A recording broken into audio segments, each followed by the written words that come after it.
Dream win 90-76 over the Seattle Storm. Welcome back, unless you're seeing me for the first time, in which case, welcome to my channel. I do recaps of Atlanta Dream games after every game, inspired by Steve Dangle and the Hockey Guy. I hope you like it, and I hope you stick around. Now let's talk about this game. After one hell of an outing in New York, the Dream are looking to keep it up, but it's against Seattle, who have the league's leading scorer, Brianna Stewart, and the fourth leading scorer in league history of all time, Tina Charles. Good freaking luck. But with Tiffany Hayes, all things are possible. Perhaps something the sold-out crowd can help provide some energy to. And I appreciate how their intro song is Never Scared by Atlanta legend Bone Crusher, which is fitting because the Dream always play like they ain't never scared. Whether they're up by 20 points or down by 20, they're going to make you earn every point. Now, if only they can do something about leading the league in fouls.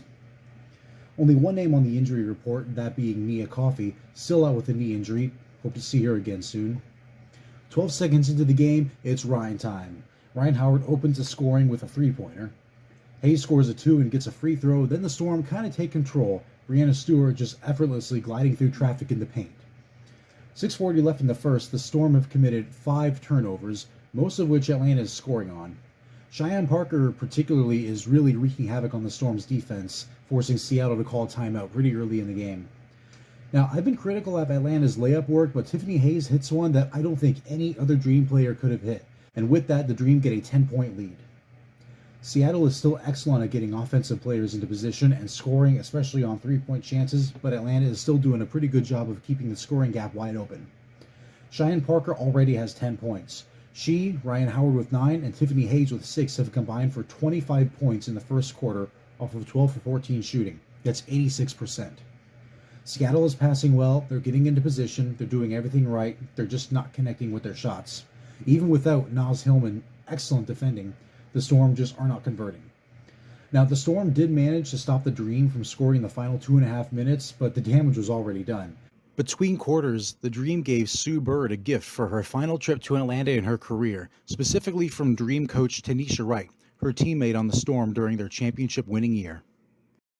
Ari McDonald reminds everyone who the hell she is with 2 points and later 2 free throws. Naz Hillman is still a beast on defense and she's not taking fouls. Now, other Dream players start taking some fouls, but they seem to calm down some afterward, eventually forcing Seattle to take some of their own. Jewel Lloyd alone has 2 personals, and it leads to Monique Billings hitting both of her free throws.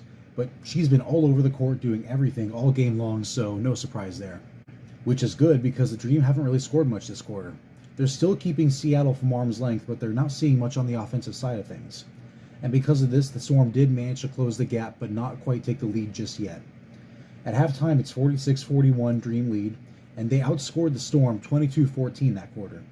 In attendance tonight, the Atlanta Hawks' very own Lou Williams. Now, in the third quarter, both teams start the third playing like they're a little bit winded after those intense first 2 quarters. Seattle is missing a lot of shots, and Atlanta is having a hard time avoiding turnovers. Hayes is still on point, though. She's atoning for her earlier turnover with a key bucket and deflecting a shot on the Storm's possession right after. The only downside is her 3 fouls. Ryan Howard hits a much-needed 3.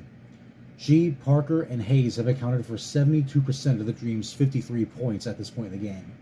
Interesting stat from ENFP Dream fan, Erica Wheeler was 0 for 6 from the floor today, but she had 4 assists and no turnovers. A 3-pointer by Christy Wallace not only brings the sellout crowd to their feet, but gives the Dream a double-digit lead. And in the 2 games since returning from injury, she has no turnovers. The Dream go on a 14-2 run over 3 minutes and 40 seconds before Brianne January gets some free throws. But you know what? That's okay. AD hits a 3 right after, 1 point away from leading by double digits. After 3 quarters, the Dream leads 72-54. They outscore Seattle 26-13 that quarter, and Atlanta has held Seattle to just 22% shooting that quarter, the Dream 52.9%. To start the fourth quarter, after an offensive foul to Parker that was probably undeserved, Ari McDonald gets a foul by inadvertently elbowing Brianne January, which would get upgraded to a flagrant. But that didn't stop the Dream from keeping up the onslaught. They score 3 consecutive buckets, the last of which was a 3-pointer by AD, which brings the Dream lead to double digits, 80-58. Cheyenne Parker had her second 20-point game of the season. Ari and AD have combined for 26 points off of 7 for 10 shooting, and AD was perfect beyond the arc. The Dream win 90-76. Double digits over the Seattle freaking Storm. I wasn't sure if this would be a playoff team beforehand, this being a rebuild year and all, but that was absolutely a statement win. You don't beat the Seattle Storm with that lineup by 24 points and think about missing the playoffs. You know, earlier in the season, I would have been just fine with them missing, even though the team is so young and could really use the playoff experience. But now, no, they got to make it.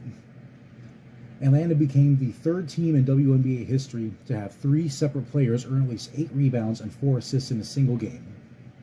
And Atlanta won their first game over Seattle since July 5th, 2019, and it was their largest margin of victory over the Storm since September 11th, 2012. The next dream game is Wednesday, where they host the Washington Mystics. I'll see you then.